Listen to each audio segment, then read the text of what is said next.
Hello and welcome to Jasper Monk Reviews. This week I will be reviewing Get Him to the Greek. This film features Russell Brand as Aldous Snow, a fading English rock star whose career is trying to be revived by a record company intern played by Jonah Hill. And the premise of the film is that by getting him to play a 10th anniversary gig at the Greek Theatre, this will in some way revive his flagging career. Here's a clip from the trailer. We need ideas. Next month is the 10-year anniversary of Aldous Snow live at the Greek Theatre. We could put on an anniversary concert. He's rock music personified. I'm a motorist. I want you to go to London and pick him up, then bring him back here for the show at the Greek. Can you handle it? Definitely. Some love. I just want you to know that I respect you. Okay, now that's making me feel uncomfortable. Touchdown in London. You have 72 hours to get Aldous Snow to the Greek Theatre in Los Angeles. Sorry. Excuse me. Sorry. Excuse me.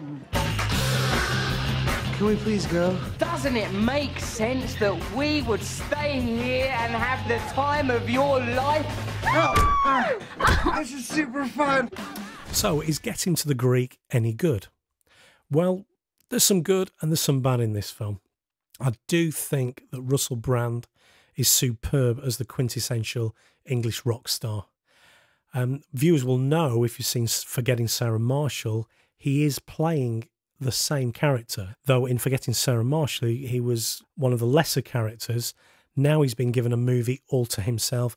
Can he carry it off? Well, my verdict is not quite.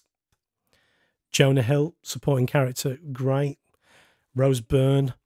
There are some nice comedy set pieces in this. I love the opening, the African Child video, wonderful, clever, witty satire on pompous rock stars going out there trying to save the world, whether it's, you've seen this in Michael Jackson with his Earth song, Sting trying to save the rainforest, Geldof and Bono helping Africa.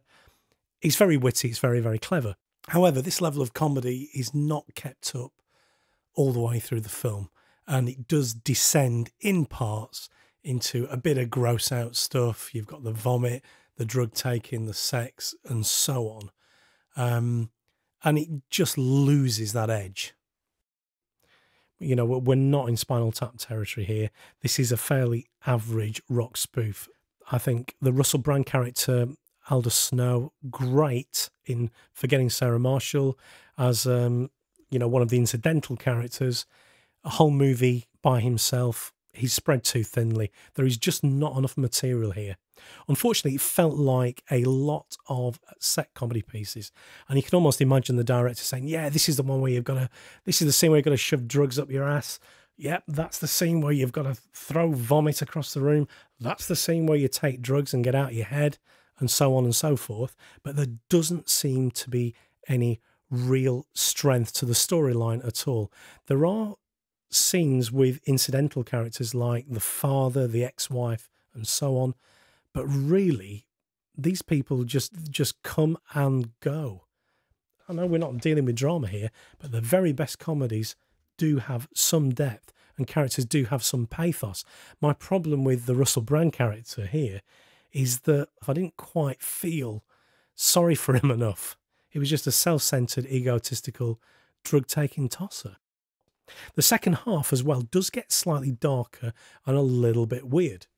There's one scene in particular, and I don't want to give too much away, but it's towards the end of the film, and it features Aldous Snow, Aaron Green, and his partner, and they're all together, and you start thinking, oh my God, this is a bit uncomfortable. It's a bit weird.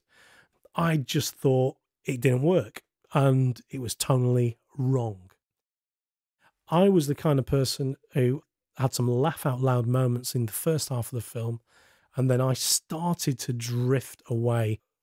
Towards the end of the movie, I was looking at my watch, and, to be honest, I didn't really care if he got to the Greek or not. I wasn't fully engaged by the end of the film. So, mixture of good and bad. In the end, I give Get Him to the Greek 2.5 stars.